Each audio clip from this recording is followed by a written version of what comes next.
What's up, guys? Today I'll be talking about why experience matters in the stock market for the long term. My name is Kevin Murray, and this channel is all about personal finance tips and long-term investing. I consider myself a long-term investor. I buy and hold stocks for the long term, making long-term decisions in the market. In my experience so far, for being a newer investor, quote unquote, I only have about 2 years of experience under my belt. In my first year of investing was just trial and error. I was experimenting with it. I heard option trading, day trading, could make a lot of money in the short term, but really isn't sustainable, and I just learned quickly it was just gambling. We really didn't care about the underlying business model. You only cared about the short-term price fluctuations. Really got attached to these prices too. I checked my phone every 5 to 6 minutes, checking to see how that stock did that day, and I was trying to capitalize on short-term profits, but it didn't really go well. And my experience from option trading and day trading was very awful or negative. I learned very quickly this wasn't for me, and I knew there was another winning strategy in the market, which is called long-term investor. Let's look back at 2020. What really happened during the crash?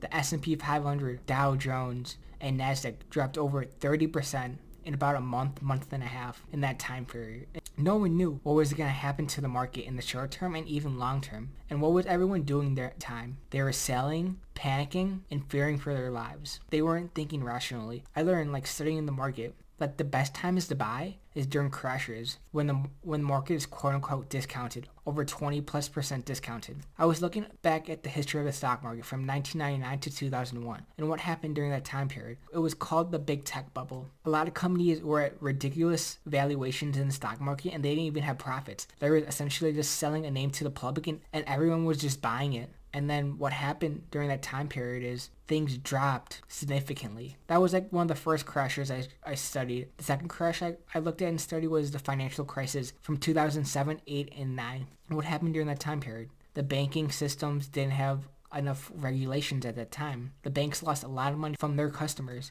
Some people lost millions, even thousands. And that kind of crash lasted for about a year. And there was a correlation between the big tech bubble and then the financial crisis. It was a crash and no one was expecting it, and everyone started selling. But what happened? The stock market essentially recovered. It took time, even years. And if you just bought on the dip, bought the stocks that were discounted or red, you would have made out like a bandit. Going back to the 2020 crash, same thing was happening. I remembered, okay, you gotta stay rational. Stocks are gonna be discounted. Buy on the dips and red days. Be disciplined and patient. Don't put all your eggs into one basket. A decent amount of money on the sidelines waiting for just a small correction or crash. What happened in 2019 is I learned my lessons, and I learned I'm going to be a long-term investor. I just wanted to quote unquote not time the market. I can't predict the market or time it, but get in when there's a lot of panicking going on around. So in 2020, I capitalized on the gains. I almost timed the bottom. My first purchases was I focused on the recovery stocks, the stocks that were hit the hardest, like Carnival, Royal Caribbean, Uber, Wynn, Toll Brothers, which is a home builder. These stocks just went down 67% of their all-time, or of their 52-week highs in a matter of days. It was one of the most eye-opening experience I ever witnessed in the stock market.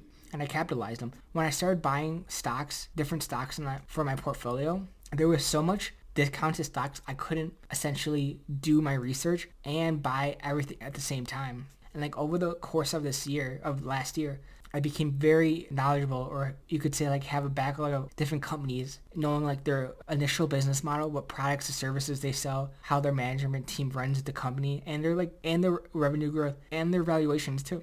This is why I say experience matters in the stock market. In the beginning, you're going to make a lot of mistakes and you're not going to have a strategy. But over time, you're going to learn the short-term fluctuations and how volatile the stock is. And most of the market is emotional. It's all psychology. If you have that mindset ingrained in your head, buying and holding stocks forever, you're going to be a multimillionaire by the time you retire if you start in college and you take this stuff seriously at a young age. Because compounding is not going to take an effect in the beginning years of investing. It's going to take an effect 5 to 6, 7 years down the line of investing. And you can see that compounding just start rolling high down the hill. And then going back to my story about the recovery or travel stocks I bought. And these stocks I was buying between March, April. That's when the bottom was. After about a month and a half, and maybe around May, June-ish, that's when the market started rolling back again. I started seeing signs that we were slowly going into a bull market. These were a lot of people were getting into the market for the first time. and it was essentially just shooting fish in a barrel. And those stocks I bought during the crash at the bottom, I swung trade them and made multi 100% gains on those stocks in a matter of months. And like after selling those stocks, taking short-term capital gains, I would never do that now. Sat down with myself and wanted to build a portfolio that I like and wanted to hold for the next 3 to 5 years. And I consider myself a long-term investor and quote-unquote growth investor too. Because of my time horizon and risk tolerance and knowing and understanding the accounting language and doing my research, I would take the risk. You could do it. You can make 2 times and even 3x as much of what the returns of the average market. What kind of like portfolio did I want? So I started with like the big tech companies with Facebook. To this day, one of my big holding in my portfolio is Facebook. And Facebook's one of my favorite companies to invest in as an investor. And when you make investment, you're thinking rationally and how much money you could make in the long term. Thinking like the risk and reward for it. Because I knew what Facebook was. They were a social media company that owned Facebook and Instagram. They are the number 1 player in virtual reality and augmented reality. And they own this company called Oculus Rift. And this is going to be big in society in the next 5 to 10 years. And like no one's like really seeing that with Facebook. Everyone's just seeing the cash cow businesses they have coming Instagram and Facebook from their ad revenue. And like how can like Oculus and VR like change society as a whole? If you ever worn one or seen one at the mall, like it's like an experience. You're just like really in this like simulation, if you know what I mean. You can't tell what reality is. You can't tell if reality is real or not. And this could change forever from the school, work, fitness, music industry, movie industry, and just like you could just imagine like just being there right then and there, seeing your favorite artist or watching your favorite movie on that. And like that's like one of my investments because I believe the growth of online advertising, virtual reality, augmented reality, and social media are going to grow in the next 5 to 10 years, and that's why I'm investing. And Facebook does all those 3 categories or sectors. My second biggest investment I have in my portfolio right now is Upwork. Upwork is the number 1 player in freelancing. And like if you look at it, freelancing has been expedited 3-4 years from the pandemic. And like freelancing is a $1 trillion industry. A lot of millennials and Gen Z, like my generation, like doing this type of work because they're their own boss. They could pick who they want to work for and they're not fixed onto one company. And plus companies could hire these freelancers for cheaper. They don't have to pay benefits, Social Security, Medicare, and taxes on them. They just pay them a flat fee or hourly wage. And it's kind of like a win-win situation. And another example of a stock I'm investing in is Skyworks. It's one of the biggest players in 5G. They have contracts with Apple, Samsung, Toyota, BMW, Google, Microsoft, and how like the 5G technology is going to be used for everything from self-driving cars, the 5G phones, tablets, machine learning, AI learning, like jumping from 4G to 5G. It's a better bandwidth. More people can be onto the system at the same time. It's 10x speeds. It's lower lag time so you can connect to things faster and process things. Like this is like one of the most important things for like Tesla, using their self-driving technology and 5G to process gigabytes of data per second. As I'm recording this right now, the market hasn't really been doing anything for the last month and a half. People are getting out of the market and just taking their profits. They're not really in it for the long term. They don't see the potential of how much money could really grow for them in the market. They're going to take their quick gains they made, pay their taxes, and just get out of it. And there's just really just jumping the boat from one short-term fluctuation and just day trading, doing crypto day trading, all that stuff. And quick money is not going to give you satisfaction.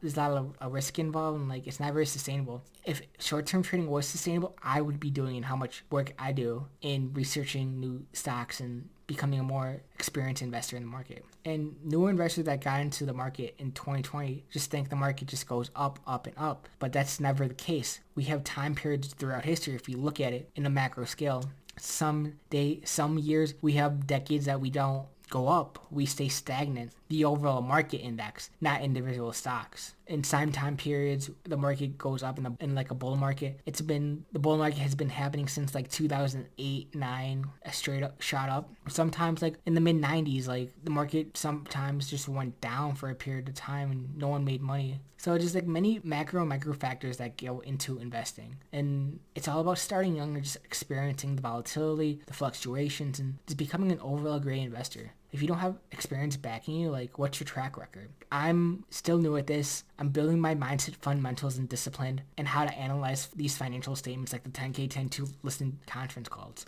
It's all about making long-term decisions and learning from your mistakes. It's like a hard pill to swallow for me. Like I make a lot of mistakes, but I'm young. I could take risk and I'm learning, and I just become way wiser beyond my years of investing. And when you're a newer investor, it's all about building that foundation, that core. How is your mindset? Do you know basic accounting 101, making long-term decisions, being unemotional, disciplined, and patience? And those lessons you learn from the market, you can apply to your real life to be whatever you want, and just becoming successful for the long term. Because investing in general is going to be a journey and process. You built your portfolio from a couple thousand to a couple billion, right? If you want to be that, it's like being an athlete. How much work you're going to put in. The more you put in, the more you're going to get back. One of the last things I want to talk about is always have cash on hand. Always be on the offense. Having between 10 and 30% of cash. So when there are opportunities in the market, and I buy. I only buy on red days and little corrections in the market. I stay patient and never buy on the green days because I don't want to get FOMO'd into it. Wrapping up this video, experience matters. I'm a college student, only having 2 years of experience, but I'm learning. Just experiencing for myself and see like where I compound from year 2 to maybe year 5 or 6. That's going to be, I think, really big jump for me. My mindset and how I process things as a person. Hope everyone has a great day. Thank you for watching and peace out.